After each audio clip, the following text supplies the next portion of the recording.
연중제 16주간 화요일에 보내드리는 오늘의 강론. 담당의 천주교 대전교구 당진성당 김용우 신부입니다. 오늘 복음은 마태복음 12장 46절에서 50절까지의 말씀입니다. 그때 예수님께서 군중에게 말씀하고 계시는데 그분의 어머니와 형제들이 그분과 이야기하려고 밖에 서 있었다.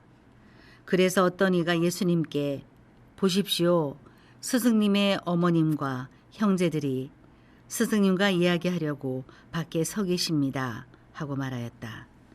그러자 예수님께서 당신께 말한 사람에게 누가 내 어머니고 누가 내 형제들이냐 하고 반문하셨다. 그리고 당신의 제자들을 가리키시며 이르셨다. 이들이 내 어머니고 내 형제들이다. 하늘에 계신 내 아버지의 뜻을 실행하는 사람이 내 형제요 누이요 어머니다. 찬미 예수님, 대전 가톨릭 평화방송과 함께하는 교우 여러분 반갑습니다. 탈무드를 보면 4가지 유형의 학생이라는 제목의 이야기가 있습니다. 학식이 높은 랍비들이 자신들이 가르치는 학생들에 관한 이야기를 나누는 내용입니다. 한 랍비가 말합니다. 내 생각에 가장 가르치기 힘든 학생은 깔때기 같은 학생이야. 이런 학생은 머릿속에 남아있는 것이 없다네. 듣는 것은 모두 한 귀로 들어갔다 다른 귀로 나오지. 2번째 랍비가 말합니다. 가장 실망스러운 학생은 채와 같은 학생이네. 수업 때 들은 내용 중 가장 중요한 것은 머릿속에서 빠져나가고 불필요하거나 중요하지 않은 내용만 머리에 남아있지. 마치 채에 걸은 포도주처럼 채 위엔 침전물만 남고 꼭 마셔야 할 포도주 부분은 그냥 통과해 버려진다네. 3번째 랍비가 말했습니다. 내가 가장 좋아하는 학생은 스펀지 같은 학생이라네. 이런 학생은 배운 걸 모두 흡수하지. 그러자 4번째 랍비가 말했습니다. 내 생각에 가장 훌륭한 학생은 조리와 같네.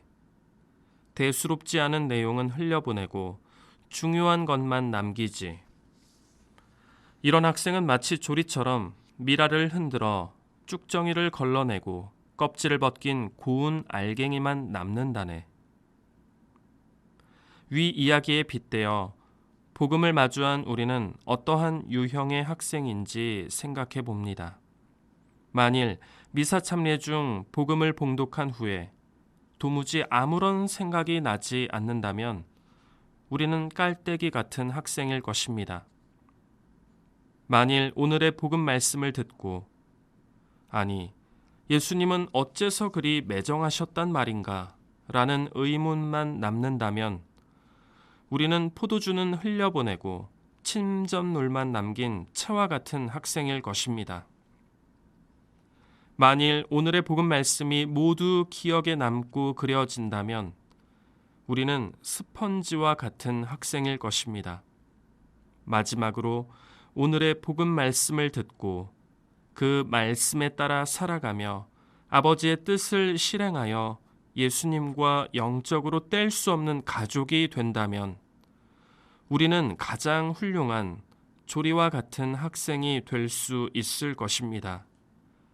그렇게 된다면 누구보다 먼저 아버지의 뜻을 실행하셨고 예수님과 항상 결합되어 계셨던 성모님의 모범을 칭송하지 않을 수 없겠지요.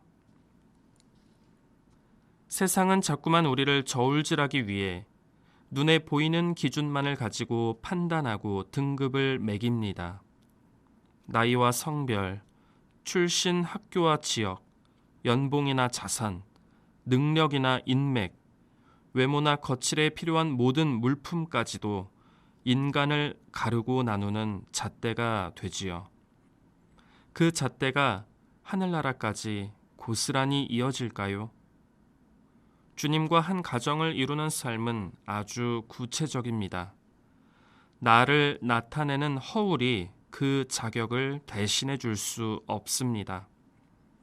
내가 오늘 어떤 마음으로 무엇을 하고 살았는지, 그 삶이 사랑을 향하고 있는지만이 중요할 따름입니다.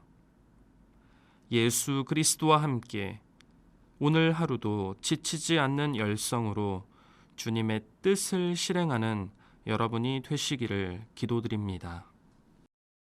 오늘의 강론, 지금까지 담당의 천주교 대전교구 당진성당 김용우 신부였습니다. 내일도 김용우 신부의 강론이 계속됩니다.